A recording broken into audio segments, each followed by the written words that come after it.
बिस्मिल्लाहिर्रहमानिर्रहीम। आज का हमारा टॉपिक है आईकॉम पार्ट 2 और इसका chapter number 1 single entry system या अकाउंट्स फ्रॉम इनकम्प्लीट रिकॉर्ड्स। इसमें इंट्रोडक्शन और शॉर्ट क्वेश्चन और इसको हमने दो सेट में डिवाइड किया हुआ है। पहला सेट जो है इसके अंदर कुछ बेसिक डेफिनेशंस हैं और दूसरा जो सेट है उसके अंदर कुछ बेसिक कैलकुलेशंस हैं। काफ़ी हेल्प करेंगी आपको बोर्ड के पॉइंट ऑफ व्यू से और ओवरऑल जो कि जनरल एक आइडिया लेना चाहें उसके लिए भी काफ़ी हेल्पफुल होगा। और आइए हम इसको शुरू कर लेते हैं और देख लेते हैं कि ये क्या चीज़ें हैं। आपको वैसे पेपर पैटर्न अकाउंटिंग के हवाले से पहले ही मालूम है कि इसमें आपको 5 क्वेश्चन आते हैं और आपको इसमें से 3 क्वेश्चन अटैम्प्ट करने होते हैं 60 मार्क्स के। तो सिंगल एंट्री से एक लाजमी सवाल आता है, ये जो चैप्टर है। उसके बाद है तो डेप्रिसिएशन से भी लाजमी सवाल आता है और तीसरा कंसाइनमेंट से भी लाजमी सवाल आता है और चौथा जो सवाल आएगा वो आपको कंपनी के फाइनल अकाउंट से आएगा, जो कि शेयर्स और डिबेंचर्स का चैप्टर है, चौथा चैप्टर। पांचवा या तो पांचवा दूसरे में से आता है या पार्टनरशिप में से। अब जो रूटीन जो पिछले कोई 2-3 साल से वो चली हुई है उसमें यह है कि 6 सवाल आ रहे हैं। इसका मतलब है हर चैप्टर से एक एक लाजमी सवाल आ रहा है। मतलब पहले से भी लाजमी आना है, दूसरे में से भी लाजमी आना है, तीसरे में से भी लाजमी आना है, चौथे में से भी आना है, पांचवें में से भी आना है और छठा जो पार्टनरशिप है उसमें से भी आना है। अभी 6 आएंगे और 6 में से आपको 3 करने होंगे, डिपेंड करता है। चलिए हम 6 वाली साइड पे ना भी जाएं तो 5 वाली साइड पर हैं तो फिर भी 5 में से 3 अटैम्प्ट करने हैं, जिसमें से पहला कर लिया जाए, पांचवा कर लिया जाए और तीसरा कर लिया जाए तो there is a good chance कि आपका क्वेश्चन अटैम्प्ट हो सकता है। लेकिन मैं कभी शॉर्टकट का सजेस्ट नहीं करता हूँ। पूरा उसको कहा जाता है कि पूरा आप उसको अटैम्प्ट कर लें। जब आप पूरा अटैम्प्ट करेंगे तो भी चीज़ बेहतर रहेगी। आइए हम इसको शुरू कर लेते हैं। इसमें जो जो चीज़ें हैं, सेट 1 के अंदर पहली चीज़ है define single entry system. Short definition है। अब आपको पता है सिस्टम ऑफ अकाउंटिंग में 2 तरह के ही होते हैं। जो कि मोस्ट फेमस है वो डबल एंट्री सिस्टम है और जो कि लेस कॉमनली यूज्ड है वो सिंगल एंट्री सिस्टम है। असल में ये यूज़ नहीं किया जाता लेकिन समटाइम इसकी ज़रूरत पड़ जाती है। ज़रूरत इस तरह पड़ जाती है, यानी डबल एंट्री सिस्टम वालों को भी समटाइम इनकम्प्लीट रिकॉर्ड की ज़रूरत पड़ जाएगी। किस तरीके से कि आपके पास ये आपको हेल्प करता है, एक सिंगल एंट्री सिस्टम से डबल एंट्री सिस्टम में जाने का मेथड आपको देता है। जिससे क्या होता है, यानी एक कंपनी है उसके अंदर हो सकता है उसके अकाउंट्स आगे पीछे हो जाएं आग लगने की वजह से या कोई भी रीज़न हो सकती है, तो उसमें क्या होगा, उसके अकाउंट्स ऑब्वियसली अब फिर प्रॉपर नहीं रहेंगे, इनकम्प्लीट हो जाएंगे। तो उसको कैसे हैंडल किया जाएगा? तो आंसर ये है कि उसको इसी मेथड से हैंडल किया जाएगा, अकाउंट्स फ्रॉम इनकम्प्लीट रिकॉर्ड से। इसका मतलब है कि ये इतना ऐसा नहीं है कि आप इसको ये नहीं कह सकते हो कि ये अनइम्पोर्टेंट है, नहीं, इसकी ज़रूरत पड़ सकती है। और आपको प्रोसीजर पता होना चाहिए कि एक सिंगल एंट्री सिस्टम के अकाउंट्स हैं तो उसको किस तरीके से डबल एंट्री सिस्टम के अकाउंट्स के अंदर कन्वर्ट कैसे करना है, और यही इसका सेकंड मेथड है जो हम आगे आके डिस्कस करते हैं। सिंगल एंट्री सिस्टम छोटा व्यापारी, छोटा कारोबारी आदमी इस्तेमाल करेगा और जो डबल एंट्री सिस्टम होगा वो बड़ा बिजनेस नॉर्मली यूज करता है। कंपनीज के लिए तो लाजमी है कि वो डबल एंट्री सिस्टम यूज़ करे और बाकी जो सोल प्रोप्राइटरशिप है उसकी ऑप्शन है, सिंगल एंट्री करना चाहे वो कर ले, डबल एंट्री करना चाहे वो कर ले। छोटे दुकानदार डबल एंट्री सिस्टम को फॉलो नहीं करते, वो फॉलो करते हैं तो सिर्फ करते ही सिंगल एंट्री सिस्टम को हैं। सिंगल एंट्री सिस्टम क्या definition? A mixture of single entry, double entry and no entry is called single entry system. यानी ये क्या है, ये यानी एक कभी कभार एक एंट्री करेगा, कभी दोनों करेगा, कभी नहीं करेगा।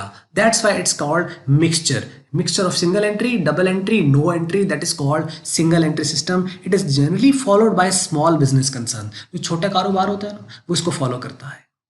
सेकंड जो डेफिनेशन है, what type of accounts are maintain in single entry system. किस तरह के अकाउंट सिंगल एंट्री सिस्टम में मेंटेन किए जाते हैं? तो आंसर है single entry system only maintained a cash book number 1, general journal number 2, personal accounts of debtors and the creditors number 3। तो 3 किस्म के अकाउंट्स ये मेंटेन करेगा। पहला कैश बुक, दूसरा जनरल जर्नल और तीसरा personal accounts of debtors and the creditors. ये 3 अकाउंट्स ये मेंटेन करता है। इसके अलावा कोई एक्सपेंस, कोई रेवेन्यू, किसी तरह की बाकी चीज़ को ये मेंटेन नहीं करेगा। ये इसकी अकाउंट्स है किस तरह के मेंटेन होते हैं। उसके बाद आ जाइए हम नीचे बाकी चीज़ों को देखते हैं। नंबर 3 पे है, what are the methods of finding the profit और loss in single entry system. Single entry system में प्रॉफिट कैसे निकाला जाता है? बिल्कुल निकाला जाता है और 2 तरीके से निकाला जा सकता है। एक मेथड, उसका नाम है नेटवर्क, और दूसरे का नाम है कन्वर्जन मेथड। ये 2 मेथड हैं। आपके सिलेबस के अंदर पहला जो ये वाला है इससे क्वेश्चन आएगा, इससे नहीं आएगा, इसलिए ज़्यादातर जो भी कॉलेजेस हैं या बाकी जो हैं वो ये छुड़वा देते हैं और सिर्फ यही वाला पोर्शन कराते हैं। हम लोग भी ऑब्वियसली यही करेंगे। There are two methods of finding the profit or loss in single entry system. दो हैं, one is called increase net worth method and the other is called conversion method. अच्छा, ये नेट इंक्रीज्ड वर्थ मेथड ये क्या है? इसमें ये होता है कि कैपिटल्स एट द एंड और कैपिटल एट द बिगिनिंग उनको कंपेयर किया जाता है। देखा जाता है कि एक बंदे ने जब कारोबार शुरू किया था उसने कितना पैसा लगाया, अब एक साल गुजरने के बाद आज उसके पास पैसा कितना बिजनेस बढ़ा हुआ है। अगर तो पैसा बढ़ा है तो इसका मतलब कैसे बढ़ा? प्रॉफिट हुआ, कुछ कहीं ना कहीं से पैसा आया, बिजनेस ने जनरेट किया, तभी तो पैसा बढ़ गया। यानी लाख से अगर 1,50,000 हुआ तो ऊपर का 50,000 कहाँ से आया? ये प्रॉफिट है। इसके अंदर क्लोजिंग और ओपनिंग जनरल बता रहा हूँ, वैसे इसके अंदर थोड़ी डिटेल है। ओपनिंग और क्लोजिंग कैपिटल को कंपेयर किया और प्रॉफिट निकाल लिया। इसे कहते हैं increased net worth method. Net worth कहते हैं असल में कैपिटल को है। उसके बाद जो कन्वर्जन मेथड है, ये सेकंड मेथड है। इसमें ये होता है कि सिंगल एंट्री सिस्टम के अंदर कुछ अकाउंट्स दिए गए होंगे, कुछ डेटर्स के अकाउंट, कुछ क्रेडिटर्स के अकाउंट, वो इनकम्प्लीट होंगे और हम उन्हें क्या करेंगे कि उन्हें उस सिस्टम से यानी सिंगल एंट्री सिस्टम से हम उन्हें कन्वर्ट करेंगे डबल एंट्री सिस्टम के अंदर। जब वो डबल एंट्री सिस्टम में कन्वर्ट होते हैं तो नाम मेथड का चेंज हो जाता है और उससे भी प्रॉफिट निकलेगा बाद में कन्वर्टेड अकाउंट से, लेकिन मेथड का नाम पड़ेगा कन्वर्जन मेथड। मतलब कन्वर्जन क्या, किस चीज की कन्वर्जन? इनकम्प्लीट रिकॉर्ड, उसको कन्वर्ट किया गया कंप्लीट रिकॉर्ड में, कन्वर्जन मेथड, इससे निकलेगा प्रॉफिट। तो ये दो मेथड है।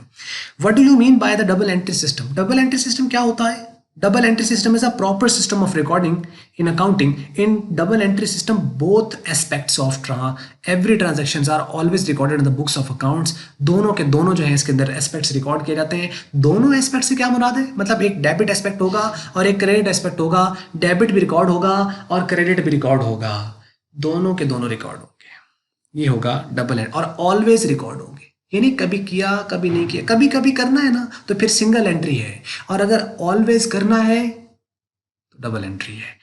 Define net worth. नेटवर्थ किसे कहते हैं? नेटवर्थ आपके पास जो होता है, जैसे बताया मैंने, कैपिटल को कहते हैं। An other name of capital is net worth. Net worth is the difference between the assets and the liability. आपको पता है ना, अकाउंटिंग इक्वेशन पढ़ी होगी आपने, asset is equal to liability plus owner equity, asset is equal to liability plus owner equity. इसका मतलब honour equity को तो कैपिटल कहते थे, तो इधर जो लायबिलिटी इधर ऐड हो रहा है, एसेट में से माइनस होगा तो पीछे क्या बच जाएगा? ऑनर इक्विटी बच जाएगी, और ऑनर इक्विटी को कैपिटल कहते हैं, और जो कैपिटल होता है वही तो नेटवर्थ होता है। तो इसका मतलब ये हुआ कि नेटवर्थ किसके इक्वल होगा? Assets minus liabilities.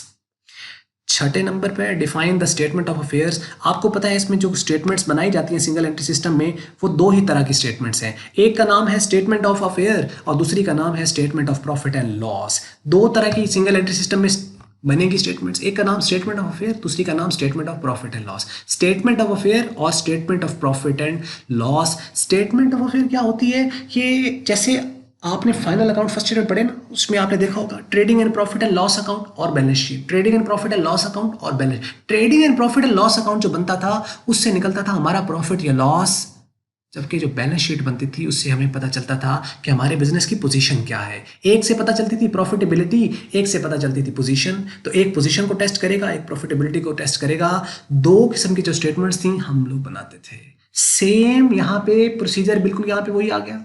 इसमें जहाँ बैलेंस शीट बनती थी वहाँ बनेगी स्टेटमेंट ऑफ अफेयर, और जहाँ trading and profit and loss account बनता था वहाँ बनेगी statement of profit and loss.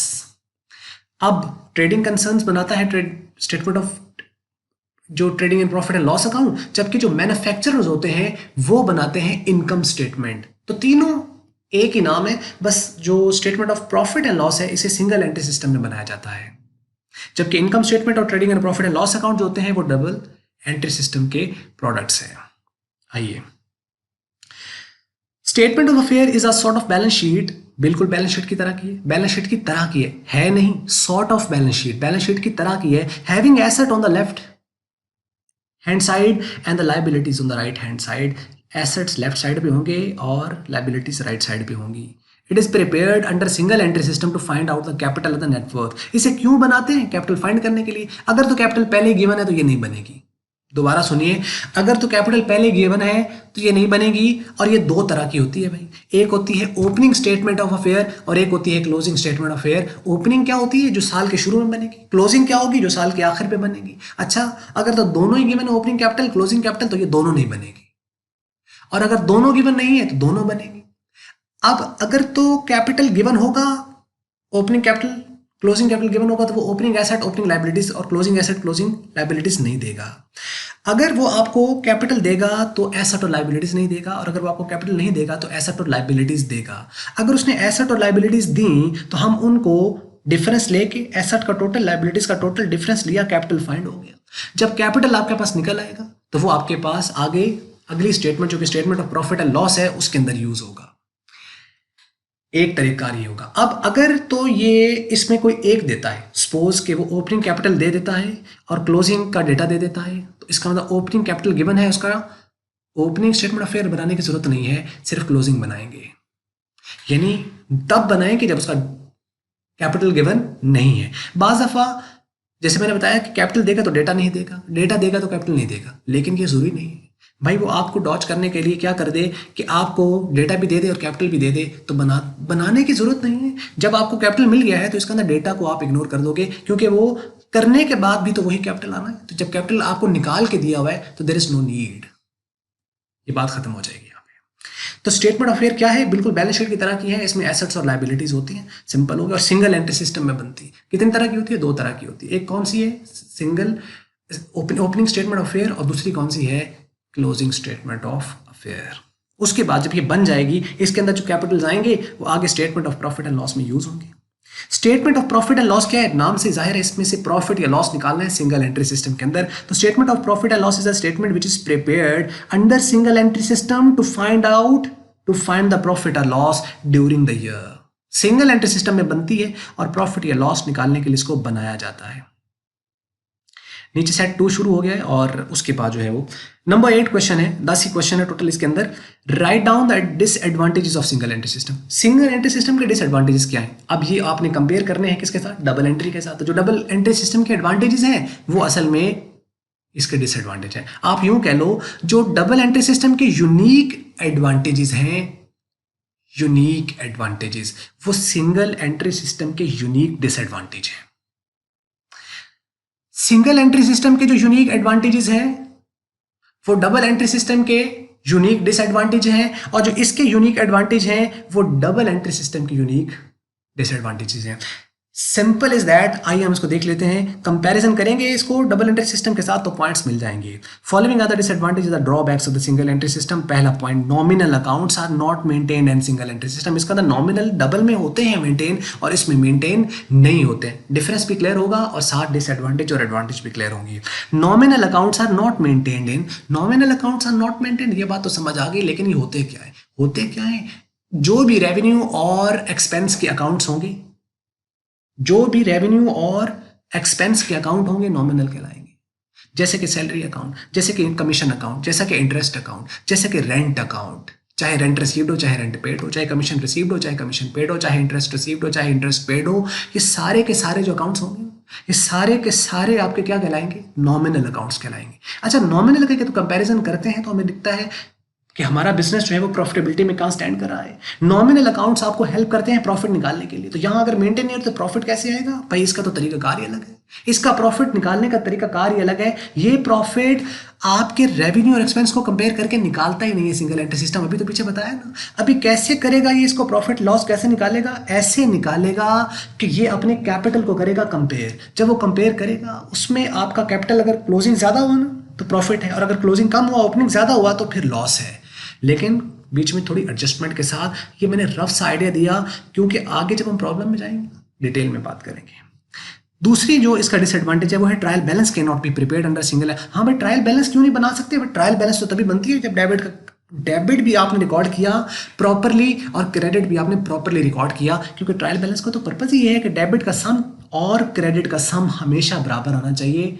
अगर वो बराबर ही नहीं आता है तो प्रॉब्लम है। तो इसने तो प्रॉपरली रिकॉर्ड किया ही नहीं, कभी डेबिट किया तो कभी क्रेडिट किया, तो इसका तो बराबर आएगी नहीं। जब आएगी नहीं तो नहीं बन पाएगी। तो इसलिए it's a difficult to prepare the trial balance in the single entry system. Profit and loss account can not be prepared. हाँ, इसमें प्रॉफिट एंड लॉस नहीं बनेगा, क्योंकि प्रॉफिट एंड लॉस बनता है एक्सपेंस और रेवेन्यू की मदद से। Direct expense direct revenue, indirect expense indirect revenue. Trading account में डायरेक्ट और प्रॉफिट एंड लॉस में इनडायरेक्ट, याद होगा फर्स्ट ईयर में। उसके मुताबिक बना के फिर हम इसको लेके चलते हैं, तभी आएगा प्रॉफिट या लॉस। लेकिन यहाँ तो ऐसा है नहीं, इसका तो बिल्कुल सारे सिस्टम ही उल्ट पुल्ट है, इसका तो सिस्टम ही और तरीके से है। तो यहाँ statement of profit and loss बनेगी, प्रॉफिट एंड लॉस नहीं बनेगा, थोड़ा ही फर्क है। Preparation of the balance sheet under single entry system is difficult. Balance sheet और है, स्टेटमेंट ऑफ अफेयर और है। स्टेटमेंट ऑफ अफेयर बनती है, लेकिन बैलेंस शीट को बनाना मुश्किल है, क्योंकि बैलेंस शीट तभी बन पाएगी ना जब आपके पास प्रॉपरली आपने एसेट को रिकॉर्ड किया, प्रॉपरली आपने लाइबिलिटीज को रिकॉर्ड किया। लेकिन तो सारे रिकॉर्डेड है ही नहीं। करंट एसेट वगैरह बहुत, उसमें कुछ होते हैं कुछ नहीं होते, कुछ में फिक्स्ड होते हैं कुछ में नहीं होते, तो प्रॉब्लम रहती है। Chances of committing the frauds are easier and the detection is difficult. क्यों आसान होते हैं? क्योंकि बीच में से मिसिंग है, तो भाई मिसिंग है, क्या पता क्यों मिसिंग, कुछ सिस्टम तो है नहीं, तो इसका मतलब चांसेस बढ़ जाए, फ्रॉड के चांसेस बढ़ जाएंगे, आसान होंगे, और उसका डिटेक्शन, उसको पकड़ना मुश्किल हो जाएगा। इसलिए इसको फॉलो नहीं किया जाता सिंगल एंट्री सिस्टम को। हाँ, कोई अनहोनी हो गई तो फिर ये मदद करता है डबल में जाने के लिए, बस इतनी सी बात है। नंबर 9 और नंबर 10 क्वेश्चन, और उसके बाद सेट 2। नंबर 9 है, what do you understand by increased net worth method of single. बता दिया ना मैंने आपको अभी कि क्या करते हैं हम इसको एडजस्टेड कैप, क्या करते हैं, क्लोजिंग कैपिटल को ओपनिंग को कंपेयर करते हैं। हाँ, लेकिन कुछ एडजस्टमेंट के साथ, तो फिर हम ये कह देते हैं एडजस्टेड कैपिटल को ओपनिंग के साथ हम कंपेयर करते हैं, कंपेयर करके उसमें से हम प्रॉफिट या लॉस निकालते हैं। इसे कहते हैं increased net worth method, a method in which adjusted capital at the end compared with the opening capital to find out the profit or loss during the year under single entry system is known as increased net worth method. Opening capital और adjusted capital compare किया, अगर adjusted ज्यादा है तो profit है, और अगर opening ज्यादा है, एडजस्टेड कम है, तो लॉस है। एडजस्टेड कैसे निकालते हैं? क्लोजिंग कैपिटल, उसमें ड्राइंग ऐड कर दी, फ्रेश कैपिटल लेस कर दिया, ड्राइंग ऐड कर दी। पहले तो हमने फर्स्ट ईयर में तो पढ़ा था ड्राइंग लेस होती है, यहाँ कैपिटल में ऐड हो रही है। ये कोई रीजन है इसके पीछे, ऐसा नहीं है कि वहाँ लेस होती है और यहाँ ऐड हो रही है। हाँ, बिल्कुल सही बात है। वहाँ बैलेंस शीट में जब हम जाते थे तो आपको याद है ड्राइंग कैपिटल में से लेस होती थी, ड्राइंग कैपिटल में से लेस होती थी, यहाँ ये ऐड हो रही है। तो क्या रूल चेंज हो गए अकाउंटिंग के? रूल चेंज नहीं हुए, कॉन्सेप्ट थोड़ा सा डिफरेंट एंगल से है यहाँ पे। क्या आप में से कोई बताएगा कमेंट्स में कि यहाँ पे ड्राइंग ऐड क्यों हो रही है? हालांकि ड्राइंग तो कैपिटल में से लेस होती है, यहाँ ऐड क्यों हुई? और फ्रेश कैपिटल किसी ने दिया है तो उसे ऐड होना था, जबकि ये यहाँ लेस हो रहा है। क्यों हो रहा है? प्लीज कमेंट्स में लिखिएगा। उसके बाद what is the fresh capital?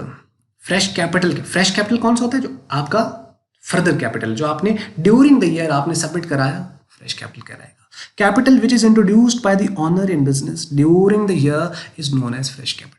ऐसा कैपिटल जो साल के दौरान ऑनर इंट्रोड्यूस कराएगा, फ्रेश कैपिटल कहलाएगा। यहां बात हमारी यहां पे खत्म हो जाती है। ये था पहला सेट जिसमें आपको शॉर्ट डेफिनेशन इंट्रोडक्शन दिया गया। दूसरे सेट के अंदर कुछ कैलकुलेशंस हैं, और उसके बाद आपके लॉन्ग क्वेश्चन या प्रॉब्लम्स हम सॉल्व करेंगे। उम्मीद करते हैं वीडियो आपको अच्छी लगी होगी। अगर अच्छी लगी है तो उसको आप लाइक कर सकते हैं, और उम्मीद ये भी की जा सकती है कि आपको अच्छी ना भी लगी हो तो कोई बात नहीं, आप डिसलाइक कर लें। दोनों बटन साथ ही होते हैं, आप लाइक करते हैं तब भी अच्छा लगता है, डिसलाइक करते हैं तब भी अच्छा लगता है, कोई मसला ही नहीं है। आप इसको देखिए, कमेंट्स में लिखिए कहाँ कुछ थोड़ा प्रॉब्लम था जिसको ठीक होना चाहिए, और कहाँ कुछ अच्छा था जो कि मज़ीद बेहतरी के साथ आगे जाना चाहिए। वीडियो देखने के लिए आपका बहुत बहुत शुक्रिया।